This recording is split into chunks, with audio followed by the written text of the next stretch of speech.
x to the power n p1 x to the power n minus 1 plus p2 x to the power n minus 2 plus dot dot dot pn equal to 0। মনে করো এই টাইপের একটা equation রয়েছে, polynomial equation, ঠিক আছে।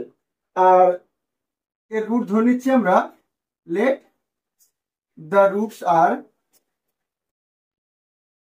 Alpha 1 alpha 2 alpha 3 এভাবে dot dot alpha n। যেহেতু n ডিগ্রি ইকুয়েশন, তাহলে n খানা রুট থাকবে, সেই রুটগুলো হচ্ছে এইগুলো। এই হচ্ছে আমাদের ইকুয়েশন। এবার ট্রান্সফরমেশনটা কি হবে? এবার আমাদের বলতে হতে পারে, পরীক্ষায় বলতে পারে যে সেই ইকুয়েশন বার করো যার রুট কে আলফা 1 কে আলফা 2 কে আলফা 3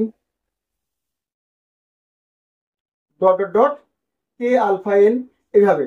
অর্থাৎ সেই ইকুয়েশনটা বার করতে বললো যার রুট এই রুটগুলোর সঙ্গে একটা সংখ্যা দিয়ে গুণ করে দেওয়া হয়েছে। সেটা কে দিয়ে বলছি আমরা, সেটা 2 দিয়েও বলতে পারে যে সেই রুটগুলো, সেই ইকুয়েশনটা বার করো যার root 2 alpha 1 2 alpha 2 2 alpha 3 2 alpha 4 এইভাবে। বা সেই ইকুয়েশন বার করো যার রুটগুলো হচ্ছে 3 আলফা 1 3 আলফা 2 বা 3/2 আলফা 1। মানে কে এর মান যা খুশি হতে পারে, যে কোনো একটা কনস্ট্যান্ট। তাহলে এর বীজ দেওয়া আছে, এবার সেই ইকুয়েশন বার করতে বল যার বীজ এরকম একটা সংখ্যা দিয়ে গুণ করলে পরে আসবে, ঠিক আছে, এটা বলতে পারে। আবার সেই ইকুয়েশনটা বার করতে বলতে পারে যার বীজ হচ্ছে 1/আলফা 1 1/আলফা 2 1/আলফা 3 এইভাবে বলতে পারে 1/আলফা n। মানে এটা বলা আছে সেই ইকুয়েশনটা বার করো যার বীজ মানে এদের অনন্যক, অর্থাৎ রেসিপ্রোকাল অফ দিস রুটস 1/0। ঠিক আছে, কি করে বার করবো?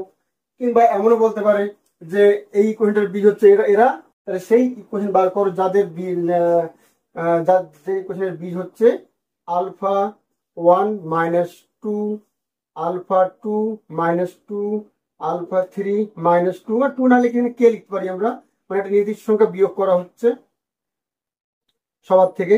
এইভাবে আলফা n মাইনাস কে এরকম বলতে পারে যে সেই ইকুয়েশন বার করো যার রুট হচ্ছে এমন, মানে এর রুটটা এরকম, তাহলে সেই ইকুয়েশন বার করতে বলছে যার রুট এরকম হবে। বিভিন্ন বলে এখানে যোগও বলতে পারে পরীক্ষায়, ঠিক আছে। তাহলে এগুলো আমরা কি করে বার